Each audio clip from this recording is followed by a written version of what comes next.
Time for a look at your West Tennessee forecast with meteorologist Brian Davis.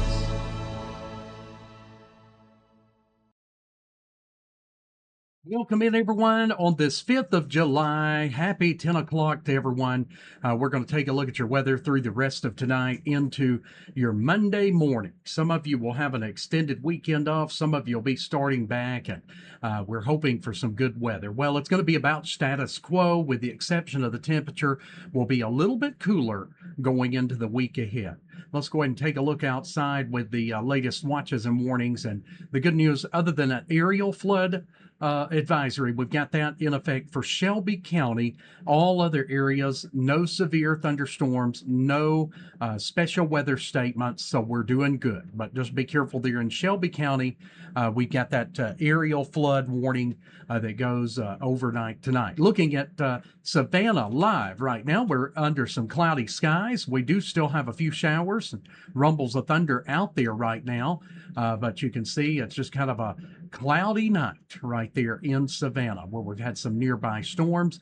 And a live look here over downtown Parsons, we're at 72 degrees, and here in Memphis we're at 73. We've had some showers and thunderstorms coming through there this evening, so kind of wet there on the streets and roads and so forth. And as we look live here in Paris, we're at 72 degrees and 100% humidity. We'll have that patchy fog again tonight. Lots of fireworks again tonight. A lot of the cities allow people to shoot them through the 5th.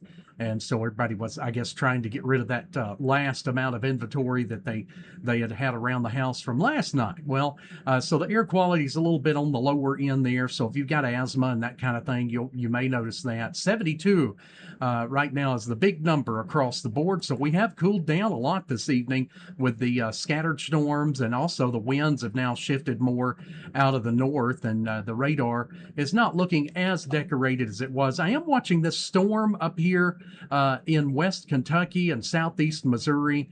Notice the storms are kind of spiraling around in a clockwise fashion around a little area of high pressure, and they kind of wind up whatever's up here to the north and west. It comes down into West Tennessee from more of a west to east motion. So again, look at that radar in motion. We've got that storm up near Cairo, and it continues to kind of work around. It's probably going to wind up in and around Tiptonville around midnight or so, if not a little bit before. But we'll be watching that. It does have a little bit of hail in it. That's the only storm of concern I see, and it is, even then, it's not severe.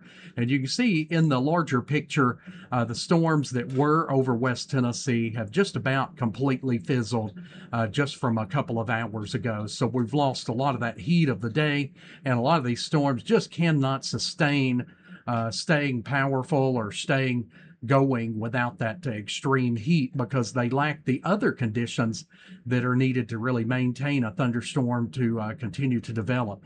So still expecting that we could have a strong storm or two over the next couple of days, but we are no longer in a severe threat. That is off to the west of us tonight, and then tomorrow it's still off to the southwest of us. And a close-up view here, this is the first time in several days that neither for the rest of tonight or there's a look at tomorrow do we have a severe weather outlook, including any part of West Tennessee. So good news there. Here's Futurecast. We'll be watching that little storm up in West Kentucky, southeast Missouri.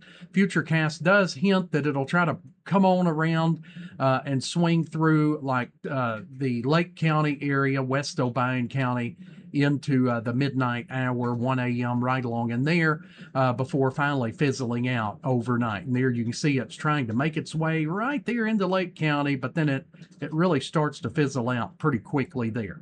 All right, for the rest of this evening, we will be dropping through to about the 70-degree mark overnight, some patchy areas of dense fog. Most of the rain is pretty much done. We've still got a 30% probability on the model statistics, but most of us, I don't see getting much in the way of rain for the rest of tonight. But again, that chance overall will drop into the 20% range as we head through about midnight into the early morning hours. Then we'll be about 30% during the afternoon heat of the day for tomorrow. I do not expect hardly near as many as storms tomorrow afternoon as what we had today. We were at about 50% odds today, and about 50% of the area saw some rain and thunder across the area. Look at our temperature trend. This is an average blend of models for temperature trends over the next 7 days. Certainly looking a ton better. We had that low 90s for today, so that was a little bit better, and we're going to be upper 80s tomorrow at about 88 degrees. Well, taking all of that and more into account, we've got our latest 7-day forecast, and I think you'll like it, especially for those that have been braving all the heat this week. So we'll be about 88 for the high tomorrow, and look at the lows. Yeah, we'll be looking at upper 60s for a change in the overnight low, 69 for Monday night. Now, again, some isolated storms, about 30% odds, both Monday and Tuesday afternoon. So we'll have to watch out there. But again, most people won't get the rain. Upper 80s on Tuesday, 87. Again, around the upper 60s for Tuesday night's low. How about 89 for Wednesday? It's still keeping it nice and, a lot cooler there. 71 for the overnight low, sunny, and we're going to start to see the heat edge up just a bit. We'll be about 100 degrees for the heat index on Thursday, but I don't think we'll have to deal with a heat advisory.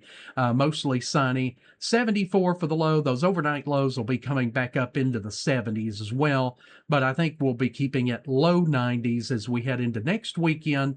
Again, we'll bring back some more of those scattered storms into next weekend, and like this weekend, some of you will deal with some of those being on the strong side with some gusty winds, 40 to 50 miles an hour. But we're kind of out of a lot of the severe season where you tend to get tornadoes. This would just be a brief, damaging wind gust at best. And, we're used to dealing with that this time of the year. All right, guys, have a great rest of your night and heading off in the morning. A lot of you head back to work, I know. Be careful driving in. There will be some fog out there in those early morning hours. Thanks for watching West Tennessee Weather Channel, and take care. We are West Tennessee Weather Channel.